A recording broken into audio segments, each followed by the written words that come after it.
I'm Leah Toro, long time no see.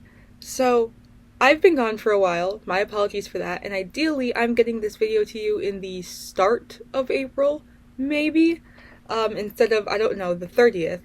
But I've been gone for a while because I've been busy and also because I've been thinking about trying a few new things with my channel, and one of those things is a little mini-series of sorts. You're watching part of the series right now, and as the title probably tells you, unless I change the name last minute, this is Hyperfixation Hour.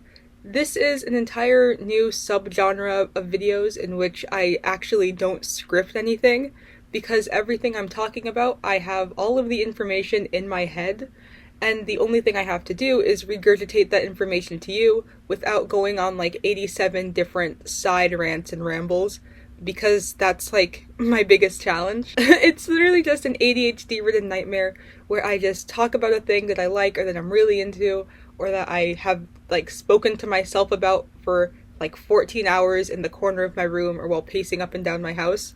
And I decided to put those thoughts in a video and then put that video on the internet and force all of you to listen to it. Let me know if you like this style of videos or if you prefer videos where I am like more obviously following a script. And also let me know what you think about I don't know, just let me know what you think about things. So today's video, for the first installment of the Hyperfixation Hour series, I wanted to talk about Megan is Missing.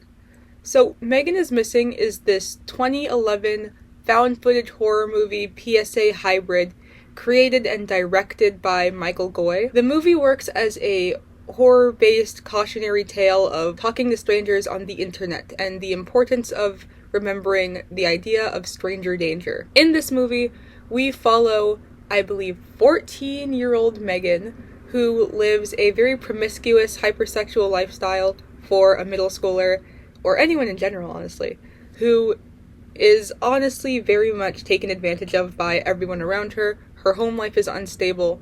She is just the definition of loud ass motorcycle.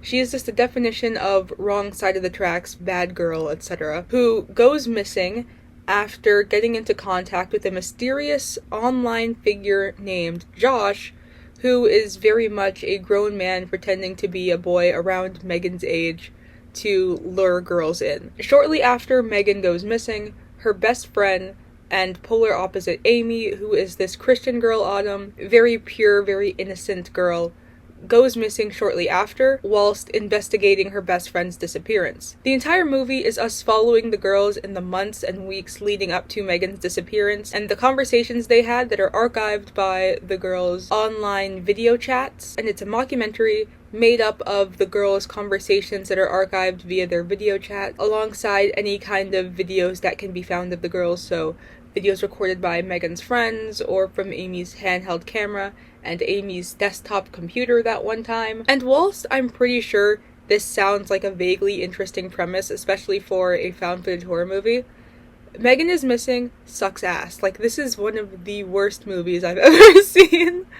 And it had a thing where it was on TikTok.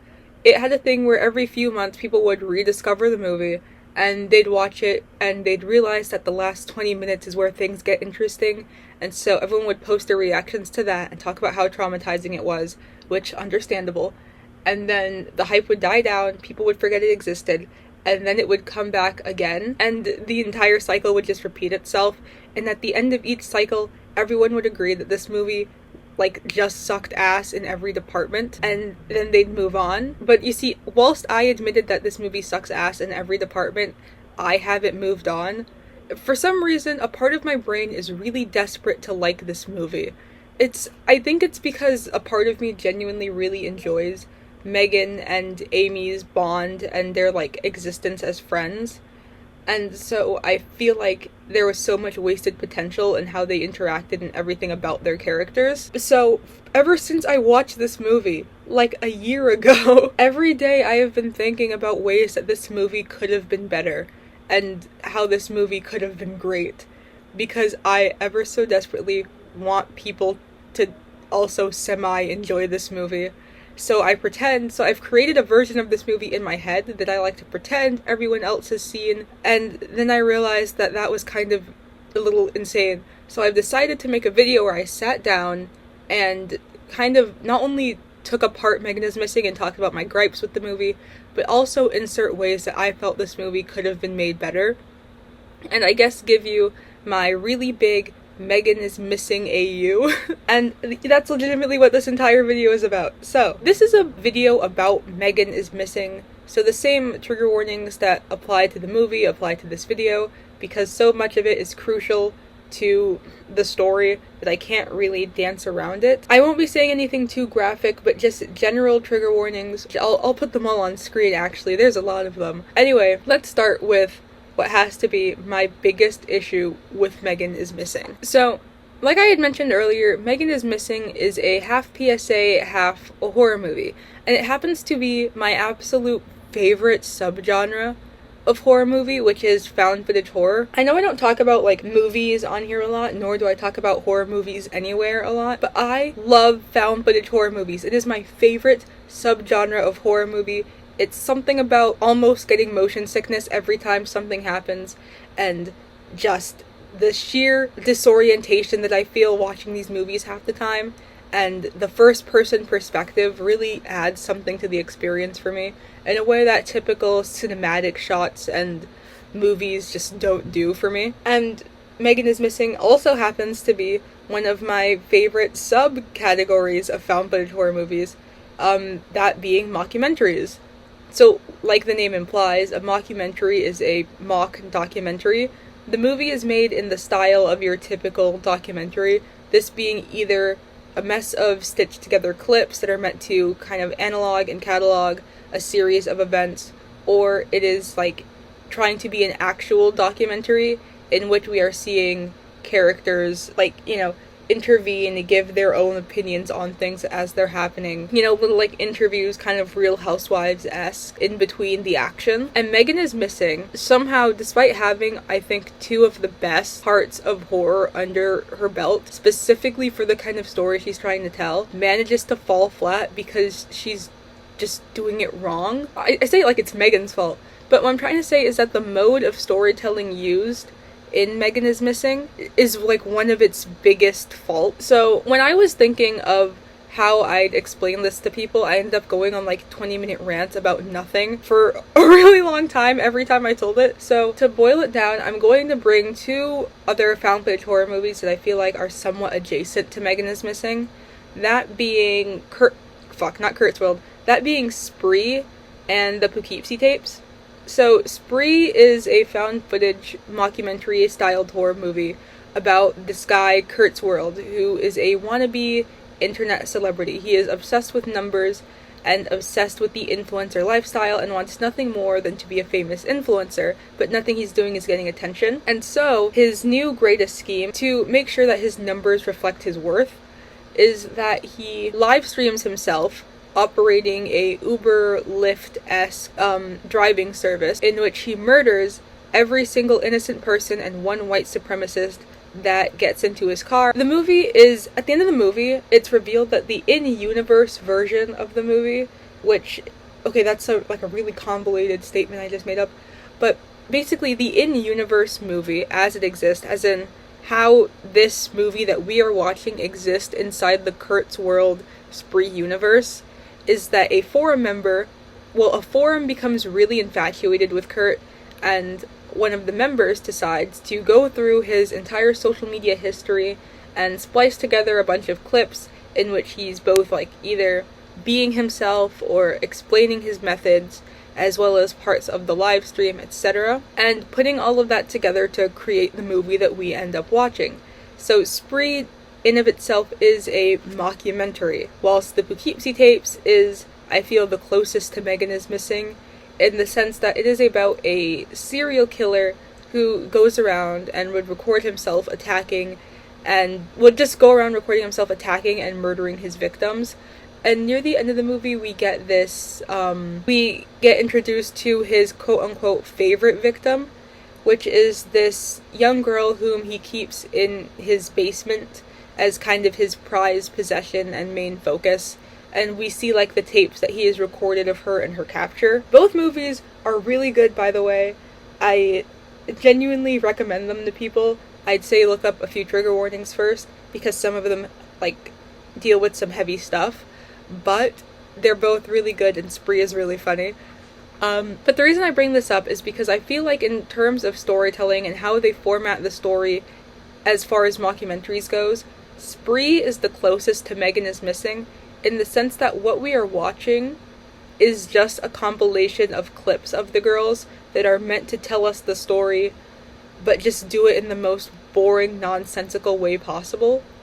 Even though in Megan is Missing, we have no fucking clue who's telling the story, which is, okay, this is just a major nitpick. I know in most found footage horror movies, we don't really hear who's editing together the final version of the movie that we're watching, or who's had their hand at making this movie a reality. But the movie containing things like the girls' video chat archives, and from her friends' handheld cameras that we never get to see, like, uploaded online or anything, as well as literally the unedited version of Amy's handheld camera footage that was then, like, the camera that was then thrown in the garbage and kind of tossed out by the killer is also in this for some reason. And it's like, how the fuck did the person making this get it? Like, even the desktop footage, how the fuck did they get the desktop footage? I feel like, anyway guys, I'm going off on a tangent, that's a giant nitpick, but like, what I'm getting at here is that the reason that the style of taking pre-existing video footage of Kurt, the main character of that movie, and just splicing it together as a means of telling the sequence of events works in Spree in a way it doesn't work for Megan is Missing, because Megan is Missing has so little going on in the storytelling department. In Kurt's world, what we see is we get an idea of Kurt as a character. We see how he interacts with other people, how he thinks of himself, how he carries himself, and how that reflects what he wants to be. We see how he interacts with his more successful friend and his only friend. We kind of get a glimpse as to how he sees reality and what he holds as important, as well as seeing the methods that he uses for going after his eventual victims. The point is, with Kurt's world, something of meaning is happening in every little spliced up shot, in every little clip that we see, whilst in Megan is Missing, it's kind of just reinstating the same points we know about the girls over and over again. Like, Megan is promiscuous and does the naughty naughty. That's her entire character, and so every clip that she's featured in is kind of just building on the fact that Megan is promiscuous and naive and does the naughty naughty, whilst Amy is like her little innocent friend who knows nothing about that lifestyle and comes from a stable home life. And it's just like, we get it. These are some very basic things about the character that the movie spends its entirety kind of reinstating. And I understand that these girls are supposed to be a main focus of the movie, and I understand that their naivete and their difference in lifestyles is supposed to be important because it's supposed to be important to the message, because it's showing how, despite the lifestyles that these girls live and the difference between them, that they are still naive and they are still vulnerable to being preyed upon by spooky internet men like Josh. But it's because the girls talk about so much nothing, and because their character is just reinstated every 5 minutes, there's like nothing going on for so much of the movie, which is why I felt as though if Megan is Missing was told as an actual documentary, while having people like Megan's friends and, you know, the girls' families come and sit in and speak to the camera about the case, like about the entire situation, it could give an entirely new perspective on everything, and it would allow us to see, I guess, more of the girls' characters. It'd be really interesting, in my opinion, to see how, like, Amy's family thought about, because Amy's parents are more involved than Megan's mom is, and it'd be really cool to see how Amy's parents interpreted Amy and Megan's friendship and what they thought of Megan's parents and Megan's lifestyle, etc. Like, if they encouraged the girls to be closer together because they thought Amy could be helpful to Megan, or like anything of that nature. But we don't get any of that because the movie is really focused on just showing us these girls talk about, like, nothing. And it's just really upsetting because there is so much good to be had with their characters and what they discuss. I also feel that by utilizing the more traditional documentary format, it could have explored the aspect of internet safety, which is a big part of what this entire movie is about, a lot better.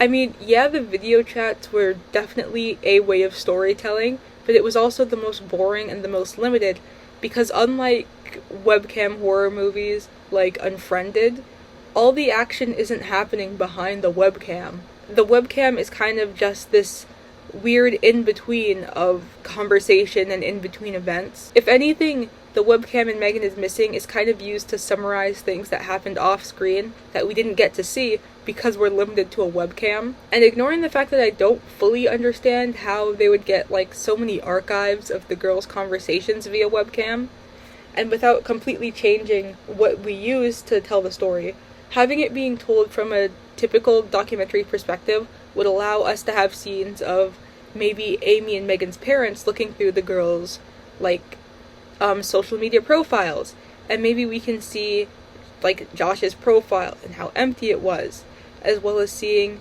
how Megan and Josh conversed via chat rooms and what Megan's online persona looked like and what Amy's online presence looked like.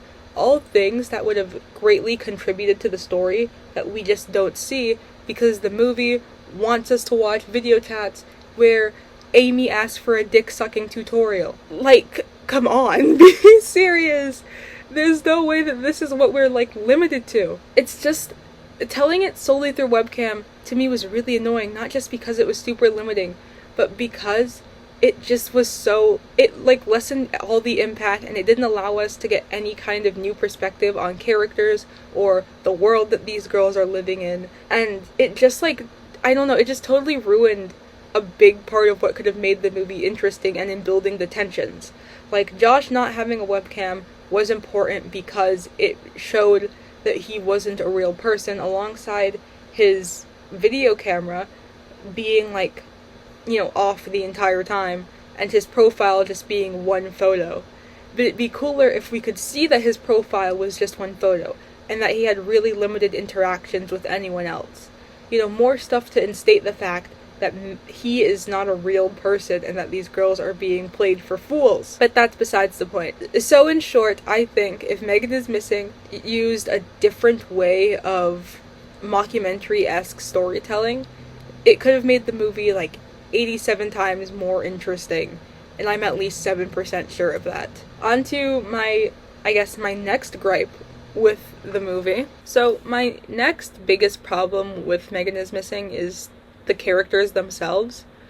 Okay, this is kind of a hard portion to spitball off the top of my head, even though I've seen the movie 3 different times, is because all of the other characters who aren't Megan and who aren't Amy, Megan and Amy are the main characters, and so we see so little of their friends or anyone else in that universe that it's kind of hard to critique their characters when there really is none. But I really do think that the characters are also a big crutch. So starting with, I think whenever I've seen reviews of this movie, and I've seen minimal reviews, because like I said, I want to like this movie, and so seeing anything negative about Megan and Amy wasn't doing it for my brain.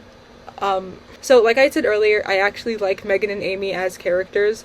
I'm not saying that their characters are the most well fleshed out or the best in show or anything. I'm saying that as a premise, I really enjoy the idea of their characters. I am a sucker for opposites attract, and I really like the idea of Megan, who is this promiscuous party girl, being friends with Amy, someone who is by all means not about that life, to just be really fun and cute, because you also see the balance between them as a means of you can see that in a lot of ways Amy probably stands for the one Amy stands in as the one constant in Megan's life. She's kind of what balances her out and works as kind of her emotional rock, given that we don't see Megan being able to talk to any of her friends in the way that she talks to Amy, as well as not seeing any of her friends care about her in the way that Amy cares about her. And Megan is Amy's only friend, as well as someone who is fluent in a lifestyle that Amy has no real foundation in. And so Megan kind of works to talk to Amy about these things in a way that isn't clearly biased or belittling. And I just think it's really nice that their bond exists like that, and that they care about each other. There's a scene in the movie where Megan and Amy are recording on Amy's handheld camera, and they're just like being cute and like bonding with one another, you know, calling each other like bitches and shit. And fucking okay, that doesn't sound very cute, but you have to understand that it was like, it's cute in the aw, they're friends way. But then there's also like Megan is talking about giving kind of an interview and an introduction to herself, and she's crying about how little it feels like people in her life really care about her, and how Amy is kind of all she has in that sense. And that really shows how much these girls care for one another and how much they mean to each other. Yet the characters of Megan and Amy don't have any personality beyond how they interact with one another, which is like kind of fucking annoying. But I digress. Fuck, what was this about? Okay, no, that wasn't what I was trying to get at. That was just me gushing about their characters.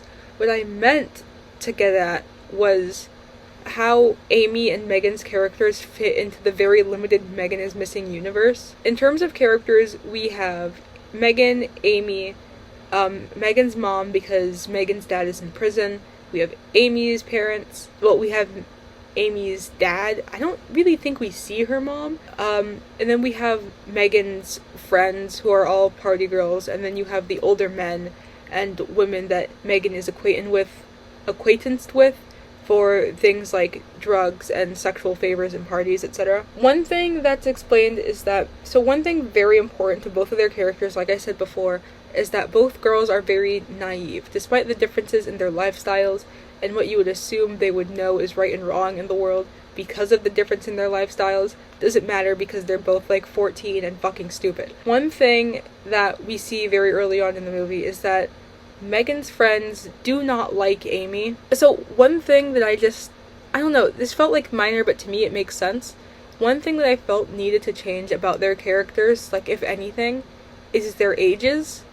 And I'm not saying that as a means of, oh, like they need to be a lot older for me to feel comfortable watching this movie.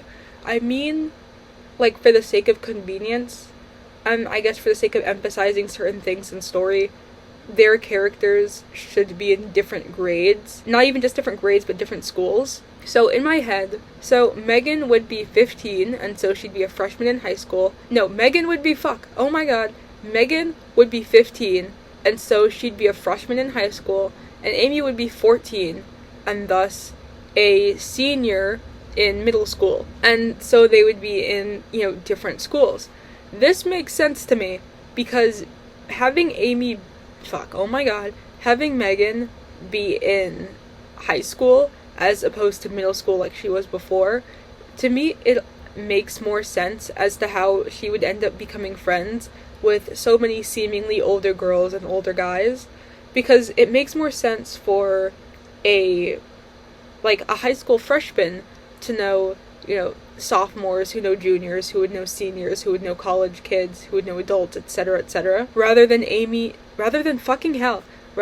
Megan being this middle schooler who happens to be friends with just a bunch of random high schoolers and like full-on Jurassic-aged adults. And it would also work to emphasize the gap between Amy and Megan's friends, because it's said that Megan's friends don't like Amy just because she's so like innocent and not complicit with their lifestyle, and because she's so new to all this stuff, she doesn't really have the ability to just get into it and be crazy like they do. And there's this scene where they're telling Megan about a party, and Megan is like, oh, okay, I'll bring Amy.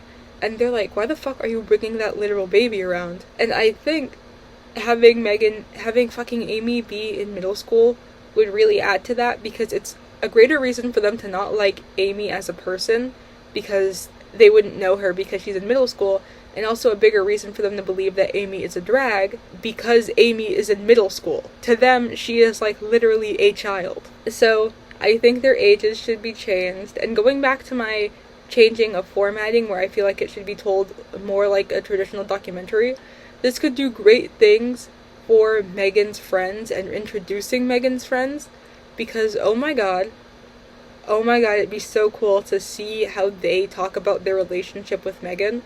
There's a scene later on in the movie after Megan goes missing and Amy is walking around and recording herself looking for Megan. Amy runs into Megan's friends, who are all mad at Megan, one of them is insisting that it is entirely Amy's fault that Megan is missing, which just isn't true. And I can't remember if this, because this is unscripted and I didn't take notes, I can't tell if the girl who confronts Amy is the same one who introduced Megan to Josh, but it would be really cool if they were the same person and not just white girls that I think look alike. If we get a scene where she is talking to the camera and admitting how she introduced Josh to Megan and how it is essentially like her fault that Megan is missing, but her justifications for it, showing how even though she might be older than Megan, that she is also naive and falls for a hot boy on the internet with no other photos uploaded. Also, because I didn't explain this before, if anyone thinks that Megan being in high school would take away from her naivete, think back to you in freshman year of high school, because when I think to me in freshman year of high school, I was dumb as shit, alright? I was a fucking bag of rocks, so Megan would be no different. Anyway, guys, having that third-person perspective would allow for more interviews with Megan's friends.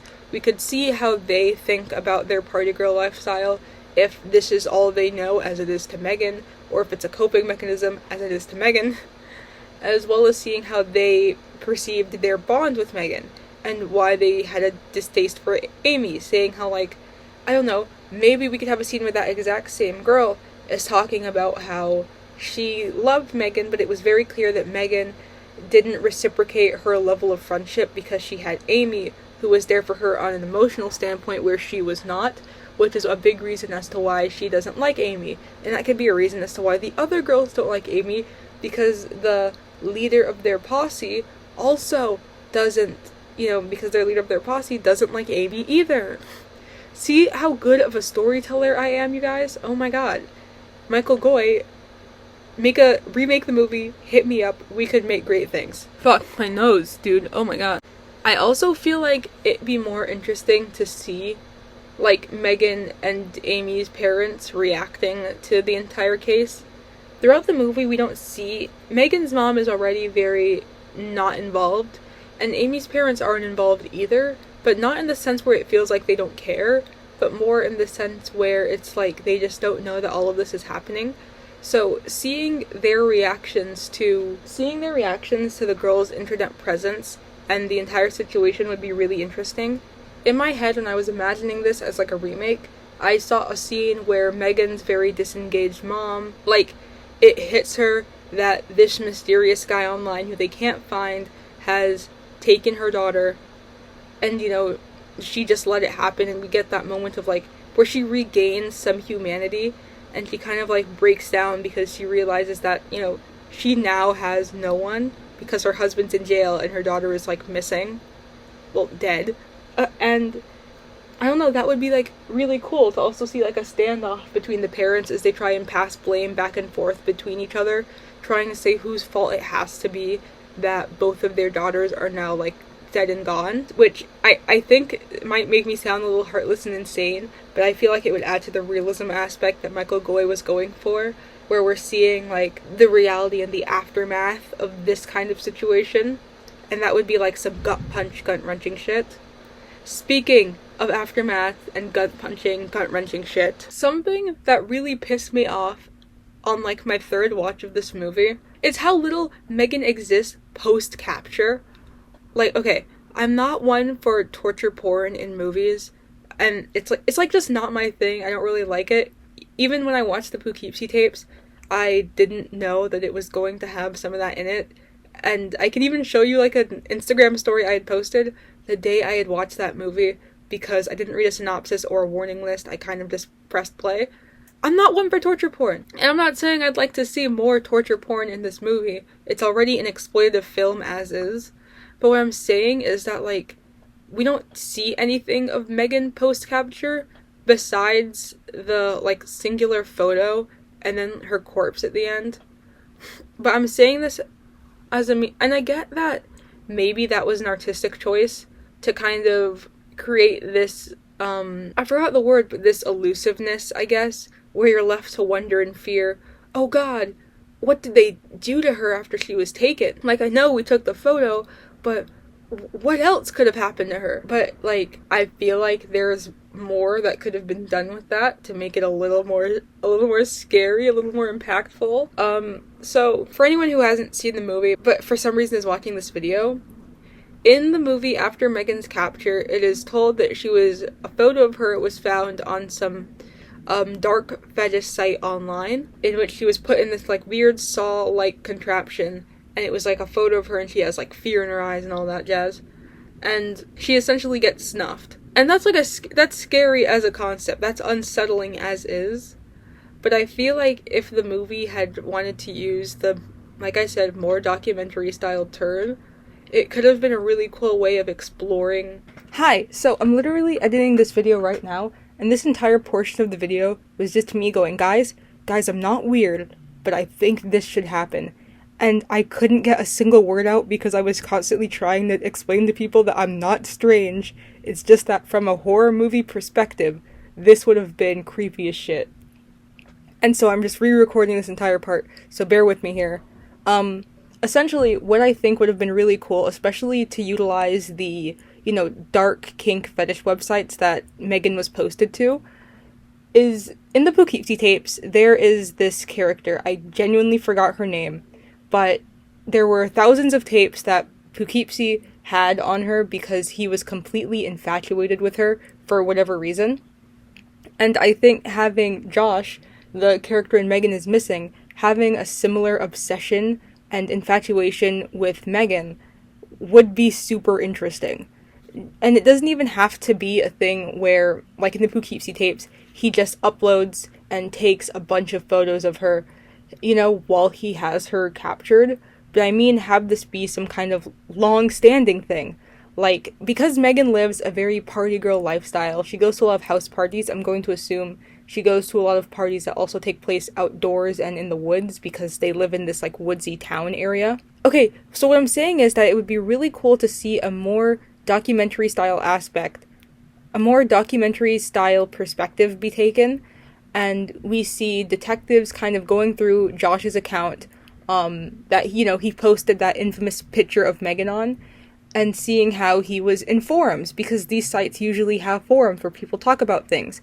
And he has galleries where he's uploaded hundreds and hundreds of photos of Megan. Like, not, up close and personal, but photos of her at parties, like from the bushes, or clearly from a distance or through a window. Anything like that while she's at parties. And it shows that this guy is completely obsessed with her for whatever reason. And it doesn't have to be kind of a quote-unquote positive or good infatuation, like, oh, she's so perfect. It can also be the kind of infatuation where he thinks that she is literally disgusting. I can't explain it. I've seen it done in this other movie that I can't remember the fucking name of. But basically, this dude is completely obsessed with this girl and, like, absolutely thinks she is disgusting and despises her guts, and that's why he's so obsessed with her. Because he feels like she needs to exist as she exists in his head, which is as this, like, disgusting nothingness, which, again, sounds dark as shit, but I'm talking about from the perspective of this movie, that would have been cool. I understand that Josh's character is supposed to be elusive and impossible to really understand or pinpoint because it's supposed to be about stranger danger. The less we know about Josh, the scarier the concept of him becomes, and the more, like, scenarios we put in our heads of who he is and what he was doing, all that shit. Point is, I'm not saying that we should know more about Josh's character. I'm saying that having him be explored more could be, like, a kind of commentary and a warning towards the more extreme people in these, stranger danger kidnapping cases, where it'll tell you, like, when you were a kid and you were outside and maybe you wandered away from your parent and they would, like, bring you back to them and they'd go, hey, do you know what, like, sick freaks do? They, like, pick up young kids and take them away forever. Like, that kind of thing. Have Josh be the embodiment of that warning. Like, just kind of deepen that pre-existing notion of, like, just the limit of stranger danger that goes beyond, oh, they'll just, like, snatch you away and kill you. No, like, there's worse. Once again, I'm not sick in the head. I'm not sick and twisted. I like horror movies. I just like horror movies. So, yeah, this video is like 30 minutes long, by the way. Jesus Christ. Okay, guys, I think my laptop is actually running out of space. And also, admittedly, when I was conceptualizing this video, it was mainly in reference to the characters and the storytelling format of the movie, so I don't really have a lot to say besides that, which is my way of saying that this is where I'm ending the video. I literally don't think I have any more to say about the movie. I just really want to talk about ways I thought it could be better and different routes they could have taken with storytelling that would have made for a really good movie as well. So what I'm trying to say is, this video is over now. I hope you enjoyed it. If you like this video, tell me what you think about this format of videos. I promise I can only get better at speaking off the top of my head, and so these videos will probably get better as I go on with this series. So, I hope you enjoy that. I have scripted content in the works as well, so don't worry about that either. Subscribe if you haven't already, because there's so much I have to say. And follow me on my social medias, linked in the description. I don't have an outro, actually. And I don't have anything else to say, so bye.